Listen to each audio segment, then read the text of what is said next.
Last season, Franklin Saint took his first step into the game. One brick, one chance. Now it's 1984, the money's rolling in, the cookhouse don't sleep, and Franklin's crew runs South Central. But remember, success, it brings new problems, greed, jealousy, and bodies. What started as a hustle is turning into an empire, and empires attract enemies. This is how Franklin Saint went from a neighborhood dealer to a full-blown kingpin. Franklin's operation is booming, Leon and Kevin running corners, Jerome and Louis handling expansion, and the money flowing heavy. I got the big Rex. Yeah, me.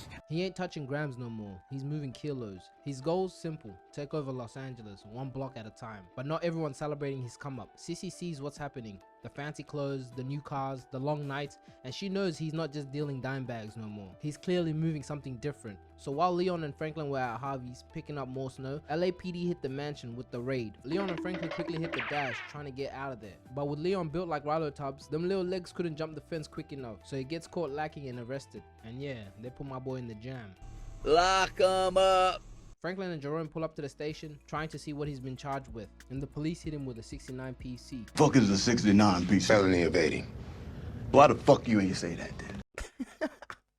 I swear Jerome just be killing me, bro. So the cops tell him the bail for Leon is 50,000, but they can do a 10% down payment, which is 5,000. Jerome was like, 5K ain't shit, and saying that in front of company is a problem. See, Franklin didn't want anyone knowing what he was holding and how much bread he had, so slick comments like that shows their hand. That night, 2 intruders slide at Jerome's while they were asleep, but Peaches was lurking in the shadows. Blow, blow.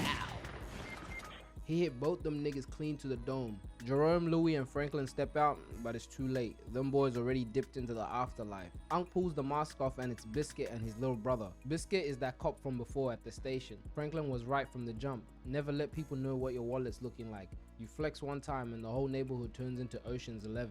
Peaches and Jerome take the bodies out to the country to bury them, where nobody would ever find them. Meanwhile, Franklin and Louis clean up the house like it's a crime scene on CSI, making sure there was zero proof anybody ever pulled up there in the first place. The next day, Franklin calls a meeting. All his corner boys were out. They needed more snow. Every last gram was gone. Franklin keeps it real and tells them the plug got snatched by the Jakes and doesn't know when he's coming back, or if he ever will. One night while Franklin's driving home, out of nowhere, boom! He gets T-boned hard. Before he can even breathe, some random white dude hops out and tases him, folding him like laundry. That man, Teddy McDonald, aka Reed Thompson, aka the real plug. Teddy kidnaps Franklin and Leon and drags them to some secret spot like it's Guantanamo. He doesn't just threaten them, he tests them physically, mentally, loyalty check, seeing if they're gonna rat on RV, pressure check to see if they can handle real weight. And 15 hours of pure hell later, Franklin connects the dots and realizes the truth. Teddy is the plug. And just like that, Teddy finally cuts them loose. Franklin Saint now has direct access. No more middleman, no more waiting, no more crumbs. The entire game just leveled up. Franklin, being smart, wants to know how the product is even getting into the country. So Teddy pulls some strings and introduces him to the pilot, Matt McDonald. Yeah, that's Teddy's younger brother. But in this business, people knowing who you're close to is a weakness. So Franklin just knows him as the pilot. Nothing more, nothing less. Matt hands Franklin his first flight, and let's just say, flying coke ain't like delivering weed on a bike. Turbulence, landing in jungles, Franklin went through his pilot arc for real. After that, Reed locks in the deal. 10 keys a week, no excuses, no delays, every single week. This wasn't just business anymore, this was power. Franklin had never moved weight like this before. Now he gotta step up his whole operation, because let's be real, moving this type of weight, you can't slip up or your ass gonna end up like Joaquin El Chapo. 4 walls, maximum security. I heard his ass hasn't seen the sun in a couple of years. So ever since Franklin started, he always warned everybody not to sell in the Mexican neighborhoods, because I guess he was the first example. But I guess his message wasn't loud and clear, cause these corner boys ain't listen. Victor and Delroy, Kevin's younger cousin, got a little too greedy and started serving grok in the wrong neighborhood. So this Mexican dude walks up all friendly, smiling like he about to spend money. But Brody whips out the shank and yank, yank, yank. That didn't really get me tight. What really pissed me off was this boy had a gun the whole time. His ass was just standing there like it's a movie. Took his ass like 30 seconds to pull it out. And when he finally does, nigga misses the shot. Straight airball. The essay just gives him one to the neck. And yeah, 2 niggas died to 1 knife. The next next day, Kevin pulls up to Jerome's with the news, ready to slide. He tells them what happened and they head straight to the back and start loading up. And this is why I say Jerome and Leon are one of the realest niggas, because they went straight to the back and grabbed the guns. Like, look at them, they're so locked in. Louis tries stopping them from going because they didn't think through anything. This man shit! Just find Franklin first! Fuck Franklin!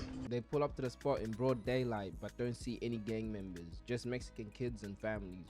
Franklin pulls up out of nowhere and tells everyone to wrap it up, mad as hell, because he warned them not to be on that block, and Jerome didn't make sure they listened. And to make things worse, Jerome had a number that could have helped them figure out who actually did it, instead of just pulling up to the spot with heat, ready to have fireworks. Franklin ends up calling Lucia Villanueva, and they link up at this park like it's a peace summit. The second they start talking, they realize they've met before, back in the day when Franklin almost got smoked. Gustavo was the one who saved his life. Small world in this drug game. Lucia keeps it real with Franklin. She tells Franklin the guy who killed the two boys is one of the most protected essays in LA, and if anything ever happened to him, the Mexican cartel would declare war. No negotiations, no warnings. Franklin's whole block will get wiped in hours. So yeah, that revenge plan, dead. Not a smart move. But Lucia didn't just pull up to warn him, she came with an opportunity. She wants in on the crack business, she wants to move product, and Franklin, he needs distribution, he needs reach. It's a power move on both sides. He doesn't agree right away. Franklin's too smart to jump off the first offer, but he also isn't dumb enough to say no. So he hits her with the classic, "I'll think about it." And just like that, the seed of one of the deadliest partnerships in the show gets planted. Franklin goes back and tells him Lucia doesn't know who killed Delroy and his cousin. But Kevin ain't having it. He starts calling Franklin soft, so Franklin just slaps him. Nah, he had Kevin in stealth mode. Kevin pulls out the pistol, but Leon steps in the way. But I don't know if that was helpful, because this guy's too short. The bullet would have still got him. So Leon had to lower the gun. Nigga really 5 foot. Kevin dips mad as shit, and then goes ghost for a couple of days. But Franklin, he don't chase him. He just gets right back to business. The crew's cooking up non-stop, crack houses booming, cash flying faster than they can stack it. Meanwhile, him and Melody are getting real close, but her dad Andre is on Franklin's neck like a probation officer. Every time Franklin breathes, Andre Wright is sniffing around like, "I knew you up to something." On the business side, Reed Teddy takes Franklin to meet Gareth, the banker. Not just any banker, the kind of dude that launders cartel money with a smile and a handshake. Because at this point, Franklin's cash is getting too big, too dirty, too loud. When you've got hundreds of thousands in cash sitting around, you don't just attract the IRS and cops, you attract robbers, rivals, and straight up death. Teddy knows the truth. If Franklin doesn't move smart, the whole empire can collapse. Even though Franklin sees the value of going legit on the books, he still doesn't fully trust Teddy. This man just showed up out of nowhere, kidnapped him, has crazy connection, has the purest coke he's ever seen. Who is he really? So instead of jumping in the deal like a rookie, Franklin keeps it player. He leans back and looks at Teddy in the eye and says, he'll think about it. Translation, I know I need you, but you gotta prove yourself first. Franklin is leveling up, but he wants to do everything on his terms. The streets were talking. It had been weeks since Franklin had done anything about Delroy and Victor getting smoked. People started whispering, then started talking, then straight up started doubting him. Even Jerome told him straight to his face, if you don't check this, they gonna think you soft. So Franklin finally moves, but he moves smart. He grabs Peaches, hops in the car and starts arming the block. Yesterday the crew barely had kitchen knives, now they got a whole inventory. About a week later, Franklin's walking home and guess who's standing in front of his house? Avi, huge problem. Last time we saw him, he was locked up. So how did he get out so fast? Avi doesn't even explain what happened. He just tells Franklin, we're going back to business like usual. Even after he realizes Franklin got a new plug, he didn't care. Avi just drops the craziest line and tells him he's about to go pour gasoline down the throat of the dude who snitched on him, then light him on fire. At that moment, Franklin remembers, yeah, Avi's not just unpredictable, he's insane. So Franklin runs to Reed and tells him Avi's out, and he needs to handle that. Reed taps into the government files to find out how Avi got out so fast. And what he finds out is, Avi's a rat. Dude didn't escape, he snitched. He gave up a big name for his freedom. So yeah, Avi acts all powerful and untouchable, but he's dangerous in a whole different way. This is the type of dude to shake your hand and sell you out that same night. Reed ends up cutting a deal with him. Avi will move weapons overseas for the government, and in exchange, he leaves Franklin alone. Crisis avoided. For now. Franklin had Rob pushing weight in the valley for all his rich white clients. Easy money. Until Rob, his own dad, stole 2 keys from him. Rob tells Franklin and his crew, so they pull up to his dad's mansion. And this dude isn't just anyone, he's a film director. But the movies that he's directing, I don't know if y'all want to watch that. They walk in and there's 2 grown men butt-ass naked on the seat. Jerome was straight up in disbelief. Look at him. Nigga walked in thinking it was about to be oysters, but his ass walked into a sausage party. They kick everyone out the house and press Rob's dad for the coke, but he said it's gone. And I mean, that's crazy. Like, how do you finish 2 keys? Jerome looks at Rob and tells him to handle it, and had Rob slapping his own father. Family or not, business is business. Jerome had to join in as well. I can't lie, he was slapping the shit out of Unc, but Rob started feeling some type of way because that was still his old man. Rob tells Franklin he'll get the money back since that was his problem. Franklin agrees since that's his day one, and they get out of there. Lucia and Gustavo pull up at Kevin's asking for the crack recipe, promising him they will take him to the killer. Yeah, the guy that killed his little cousin. At first, Kevin hesitates. He knows Franklin wouldn't approve, but when Gustavo and Lucia tell Kevin that Franklin knew who killed his cousin the entire time, my boy switched up and gave him the recipe straight away. They took Kevin to the killer and watched from a distance. And the craziest part, the very next day, Franklin buys Leon and Kevin a house. A whole house. Meanwhile, Kevin's secretly doing things behind Franklin's back. He even buys his mother a house because Sissy was weeks away from being evicted. But her pride kicked in. She refuses to take the house. Then Franklin snaps. Fine, don't take the house. See if I give a fuck. And right there, Sissy realizes it. Franklin is changing. That humble kid she raised is gone. This is somebody else. Too many other things were happening. Wanda ended up stealing a stash from the trap house. She randomly got addicted to the crack. I guess being around it too much without having a solid mind is a bad thing. They find her at a trap house, cooked, slumped, and on the floor. Leon drags her home and literally ties her up, trying to detox her. When Leon gets out, he sees Kevin. Kevin tells Leon that Franklin knew who killed his cousin the whole time. And the houses that he bought them, they're not even theirs. It's under Franklin's name.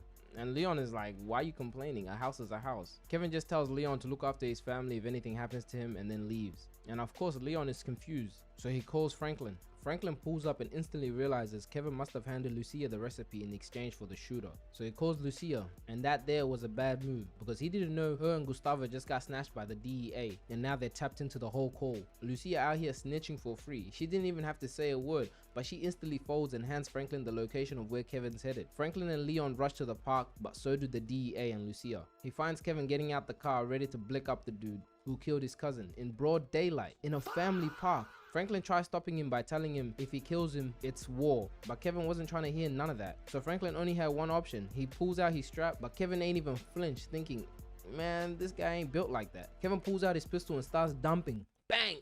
Bang! Franklin then shoots him in the leg.